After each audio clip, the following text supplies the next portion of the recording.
सर्वप्रथम करुणा के सागर भगवान बुद्ध के चरणों में श्रद्धा सुमन अर्पित करते हुए तथा भारतीय संविधान के जनक बाबा साहब पूजनीय बाबा साहब भीमराव अंबेडकर को एक सच्ची श्रद्धांजलि देते हुए मैं आज आपके समक्ष उपस्थित हुआ हूँ। उसके लिए मैं यहाँ की आयोजक कमेटी को बहुत बहुत धन्यवाद देता हूँ तथा मंच पे मंचासीन अतिथिगण हमारे गुरु रहे जिनसे हमने विचारों को सीखा भी, आदरणीय डॉक्टर हरिराम सर, उनसे हम लोगों ने बहुत कुछ चीज़ें सीखा है। तो मेरे लिए खुशी की बात है कि आज उनके सामने बोलने का अवसर प्राप्त हुआ है। हमारे मित्र डॉक्टर आशीष आर्या जी हमारे अच्छे दोस्त हैं, वो भी आज मंचासीन हैं। डॉक्टर नरेंद्र जी और समस्त सबका तो नाम मैं नहीं जान रहा हूँ। Doctor Yashwant ji, I think आप सबके समक्ष आज बुद्ध पूर्णिमा के अवसर पे मैं कुछ बातें बताना चाह रहा हूँ, लेकिन ऑडियंस हमारी जो सुनने वाले लोग हैं वो मैं देख रहा हूँ खाने में ज़्यादातर व्यस्त हैं, तो थोड़ा सा अगर हम पे फोकस करेंगे, हम लोग भी आपको ही कुछ बताने के लिए आएंगे। अगर आप ही नहीं हमें सुनेंगे तो हमारे आने का कोई मतलब नहीं है, ठीक है। तो मैं आपसे ज़्यादा समय नहीं लूँगा, बस 5 से 10 मिनट, ठीक है।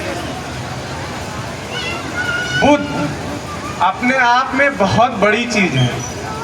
जो उनका एक मात्र सिद्धांत था, कहने का मतलब था अप दीपो भव, अपना दीपक आप स्वयं बनो। आप किसी की कही हुई बातों को मानो ही मत। उन्होंने बोला कि आप डेवलप साइंटिफिक टेम्परामेंट, आप तर्क संगत चीज़ों को देखो। मुझे थोड़ी सी हैरत इस चीज़ के लिए होती है, इन चीज़ों को हम बहुत अपने जीवन में इसको फॉलो नहीं कर पाते। हम एक दिन बौद्ध विहार आते हैं, उसके बाद ना हम धम्म चर्चा करते हैं, ना अपने परिवार में इन सब चीज़ों को डिस्कस करते हैं, जिसके वजह से विचारों का जो प्रवाह है वो नए युवकों में, नई जनरेशन में, हमारे घर में वो चेन टूट रही है। इसलिए मैं आपसे ये आग्रह जरूर करूंगा कि जो नई पीढ़ी है उनको आप बताएं कि बुद्ध कौन थे, बुद्ध का हमारे जीवन में क्या बहुत महत्वपूर्ण योगदान रहा है। और बाबा साहब के वैचारिक गुरु 2 ही लोग रहे हैं, एक सबसे पहले भगवान बुद्ध, दूसरे संत कबीर। तो हमें इन चीज़ों के बारे में भी बताना है कि बुद्धिज्म जिसको हम कहते हैं, जिसको बाबा साहब ने उसको नवायना के फॉर्म में रिफॉर्म किया, मतलब नया बनाया 14 अक्टूबर 1956 में, जो नागपुर के महाराष्ट्र में। उनका बेसिक ये था कि बुद्ध हमारे सांस्कृतिक गुरु हैं, लेकिन बाबा साहब हमारी वैचारिक लड़ाई है।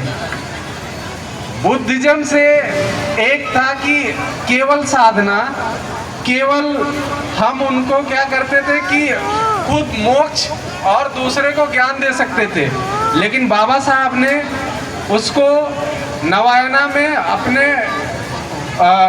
अपने टर्म्स यूज किए कि आपको खुद को तो बनाना ही है, मोक्ष के लिए देखना ही देखना, आत्मनिर्वाण के लिए देखना।